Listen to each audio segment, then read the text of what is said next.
बच्चों कक्षा 10 सूरदास के पद से ये पद्यांश लिए गए हैं, इन्हें आप समझिए।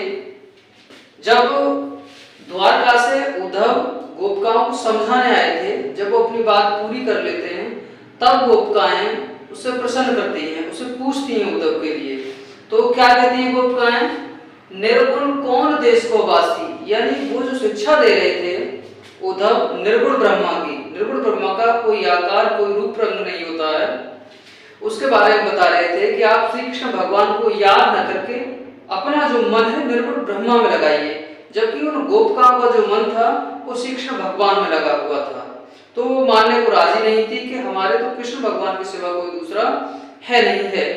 तब वो उन्हें शिक्षा देता है उद्धव निर्गुण ब्रह्मा की, तो उसके बारे में बात करती है। वो कहती है निर्गुण कौन देश को वासी, यानी आप जिस निर्गुण ब्रह्मा की बात कर रहे हैं वो कहाँ का निवासी है, कौन से देश का रहने वाला है, किस जगह का है? मधुकर कह समझाए सहोदय, मधुकर उसके लिए व्यंग किया गया है, उससे मजाक किया गया है, उस पर कटाक्ष किया गया है।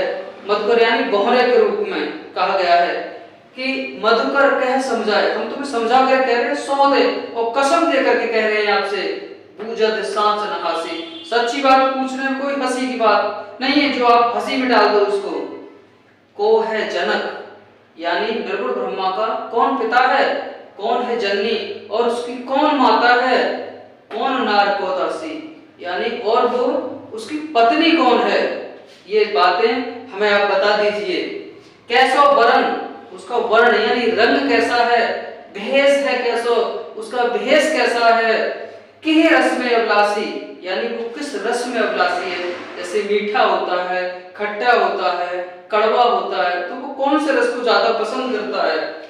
पावे को पुन कियो आपनो, पावे को पुन कियो आपनो, यदि आप जैसा करोगे वैसा आप पाओगे, जो रे करे वो गासी, यानी हमारे साथ तुम कोई छल कपट करोगे तो जैसा आप करोगे वैसा आप पाओगे।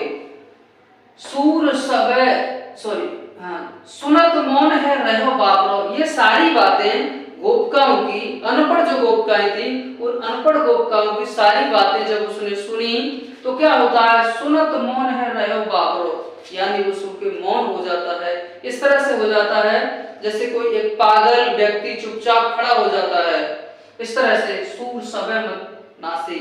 सूरदास बताते हैं कि उन अनपढ़ गोपिकाओं के सामने उद्धव की जो बुद्धि है, सबे माने सभी, यानी जितनी भी बुद्धि थी वो सभी, मत माने बुद्धि, नासी वो नष्ट हो जाती है।